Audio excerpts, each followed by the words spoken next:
केंद्र की मोदी सरकार ने चुनाव आयोग की एक सिफारिश को लागू किया और इसके बाद से कांग्रेस समेत विपक्षी दल इस पर सवाल उठा रहे हैं।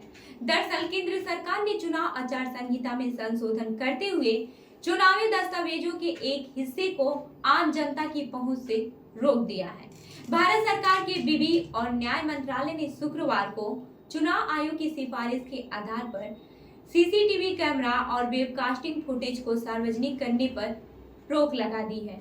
वहीं बीबीसी ने मामले में बीजेपी की कुछ राष्ट्रीय प्रवक्ताओं से संपर्क किया, लेकिन उनकी तरफ से इस विषय पर कोई प्रतिक्रिया नहीं दी गई।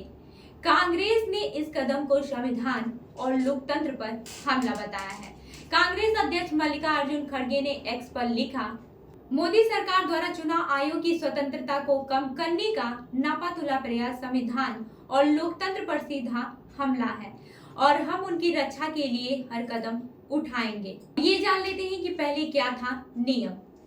चुनाव संचालन नियम 1961 के नियम 93(2)A में संशोधन से पहले लिखा था कि चुनाव से संबंधित अन्य सभी कागजात सार्वजनिक जांच के लिए खुले रहेंगे।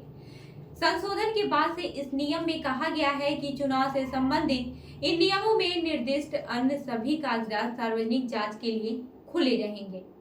इस बदलाव से चुनाव नियमों के अलग अलग प्रावधानों के तहत केवल चुनावी पत्र जैसे कि नामांकन पत्र आदि ही सार्वजनिक जांच के लिए खुले रहेंगे। उम्मीदवारों के लिए फॉर्म 17C जैसे दस्तावेज उपलब्ध रहेंगे, लेकिन चुनाव से संबंधित इलेक्ट्रॉनिक रिकॉर्ड और सीसीटीवी फुटेज सार्वजनिक रूप से उपलब्ध नहीं रहेगी। अलग अलग मीडिया रिपोर्ट्स में चुनाव आयोग के अधिकारियों से इस मुद्दे पर बातचीत की गई। इंडियन एक्सप्रेस से चुनाव आयोग के एक अधिकारी ने नाम न बताने की शर्त पर कहा, मतदान केंद्र के अंदर सीसीटीवी फुटेज के दुरुपयोग को रोकने के लिए नियम में संशोधन किया गया है।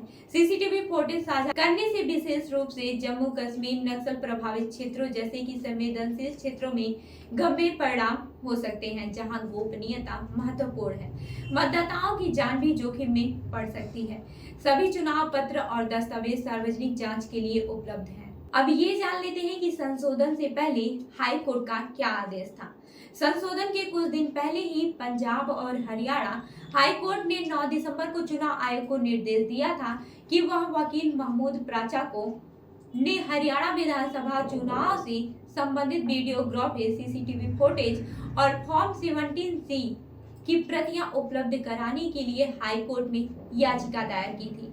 याचिका में कहा गया था कि रिटर्निंग ऑफिसर के लिए जारी हैंडबुक में यह प्रावधान है कि उम्मीदवार या फिर किसी अन्य व्यक्ति द्वारा आवेदन किए जाने पर ऐसी वीडियोग्राफी उपलब्ध कराई जानी चाहिए। याचिका का विरोध करते हुए चुनाव आयोग के वकील ने कोर्ट में कहा था कि प्राचा न तो हरियाणा के निवासी हैं और न ही उन्होंने किसी विधानसभा क्षेत्र से चुनाव लड़ा है। ऐसे में उनकी मांग सही नहीं है। प्राचा की तरफ से कहा गया है कि चुनाव संचालन नियम 1961 के मुताबिक उम्मीदवार और दूसरे व्यक्ति के बीच यह अंतर है कि उम्मीदवार को दस्तावेज निःशुल्क दिए जाने हैं, जबकि किसी अन्य व्यक्ति को इसके लिए एक निर्धारित शुल्क देना होगा। वहीं प्राचा के वकील ने कहा था कि वो निर्धारित शुल्क का भुगतान करने के लिए तैयार और इच्छुक है। आपको बता दें कि मामले में जस्टिस विनोद एस भारद्वाज ने कहा था कि चुनाव आयोग 6 सप्ताह के भीतर आवश्यक दस्तावेज उपलब्ध कराए। इस आदेश के 2 हफ्ते के भीतर केंद्र सरकार की चुनाव आयोग की सिफारिश को लागू कर दिया। ताजा घटनाक्रम पर वकील महमूद प्राचा का कहना है कि वो इस मामले को आगे लेकर जाएंगे। वहीं वरिष्ठ पत्रकार विनोद शर्मा ने कहा कि हाई कोर्ट ने आदेश दिया था कि याचिकाकर्ता को संबंधित डेटा दे दीजिए और इस आदेश के कुछ दिन बाद यह संशोधन किया गया। इनकी टाइमिंग अपने आप से सवाल खड़ा करती है। अब ये जान लेते हैं कि कांग्रेस, बीजेपी और विपक्षी दलों ने इस पर क्या कुछ कहा है।